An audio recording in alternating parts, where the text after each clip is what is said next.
जय हिंद साथियों, रात को 12 बजे देश में आजादी का जश्न मनाया गया। कहा गया देश को दूसरी आजादी मिल रही है।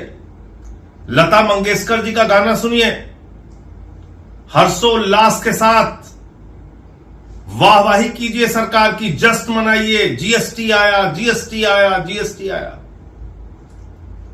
इसी उत्साह के साथ भारत की सरकार ने और देश के प्रधानमंत्री ने जीएसटी देश के ऊपर लागू की 2017 में। और जब ये जीएसटी लागू की गई तो इतना बखान किया गया जीएसटी का, जैसे मालूम पड़ रहा था अर्थव्यवस्था में बहुत बड़ी क्रांति आने वाली है देश के अंदर। हम लोग चिल्ला रहे थे, कह रहे थे कि ये गलत हो रहा है। नहीं सुनी गई बात। मिडिल क्लास की कमर तोड़ दी गई, आम आदमी की कमर तोड़ दी गई। लाखों करोड़ रुपए टैक्स का बोझ इस देश की जनता के ऊपर लादा गया, जानबूझ के लादा गया। और तब बताया गया जश्न मनाइए, खुश हो जाइए कि आपका टैक्स बढ़ाया जा रहा है। यह हुआ इस देश के अंदर। और जीएसटी के नियमों में एक दो बार नहीं, सैकड़ों बार बदलाव करने पड़े। इसके अलावा डीजल के नाम पे, पेट्रोल के नाम पे लाखों करोड़ का टैक्स लिया गया। और आज प्रधानमंत्री जी को 8 साल के बाद नींद से जागकर यह बताना पड़ रहा है कि नहीं नहीं, अब हम फिर एक क्रांतिकारी परिवर्तन लेके आए हैं। देखिए, हमने जीएसटी कम कर दिया। तो बढ़ाया क्यों था? 8 सालों तक इस देश की जनता को लूटा क्यों था? प्रधानमंत्री जी, जो लाखों करोड़ रुपए इस देश की जनता के जेब से टैक्स के नाम पे लूटा गया है, वो पैसा उनके खातों में वापस कीजिए। आपने अपने मित्रों, अपने दोस्तों को तो लाखों करोड़पति बना दिया, उनको रेल दे दिया, सेल दे दिया, बिजली दे दिया, पानी दे दिया, सड़क दे दिया, एयरपोर्ट दे दिया, पोर्ट दे दिया, सब कुछ दे दिया। इस देश की जनता को क्या दिया? उससे टैक्स के नाम पे अवैध वसूली की। तो इसलिए अब ये बखान मत कीजिए कि आप कोई बड़ा क्रांतिकारी परिवर्तन देश के अंदर लाने जा रहे हैं, टैक्स घटाने जा रहे हैं, जीएसटी घटाने जा रहे हैं। आपका कोई भरोसा नहीं है कब आप क्या करेंगे, क्योंकि आपने देश की जनता का भरोसा खो दिया है। हर काम को बढ़ा चढ़ा के प्रस्तुत करते हैं और नतीजा बिल्कुल जीरो निकलता है। अब आप स्वदेशी पे ज्ञान दे रहे हैं देश के लोगों को।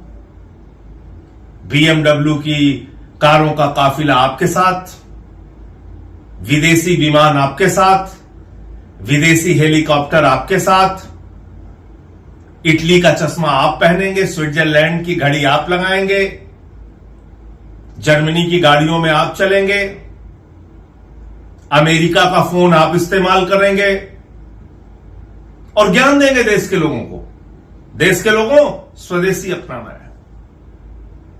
शुरुआत अपने से कीजिए, अपने से कीजिए।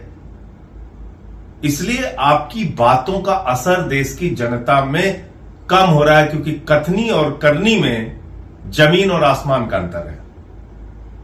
खुद सारी सुख सुविधाएं भोगना है, विदेशी सामानों के ऊपर निर्भर रहना है। गलवान घाटी में हमारे जवान शहीद हो जाते हैं और उसके बाद आपने चीन के साथ 39 लाख करोड़ रुपए का व्यापार किया। जब मैं 39 लाख करोड़ बोल रहा हूं तो देश की जनता अगर कहीं लिखना चाहेगी 39 लाख करोड़ रुपए, तो जीरो लगाते लगाते आप थक जाओगे। अब आपको स्वदेशी याद आ रहा है। आपने चीन के साथ 39 लाख करोड़ रुपए का आयात किया है। चीन के सामान हिंदुस्तान में मंगाए हैं 39 लाख करोड़ रुपए के।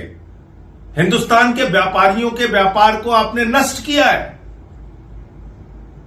तो कभी आपके लोग कहते हैं अब चीन के सामानों का बहिष्कार करो, अमेरिका से अच्छे संबंध हो जाते हैं, आप कहते हैं अमेरिका से सामान खरीदो, फिर कहते हैं अमेरिका के सामानों को बहिष्कार करो। आपकी नीति क्या है? किस ओर देश को लेके जाना चाहते हैं आप?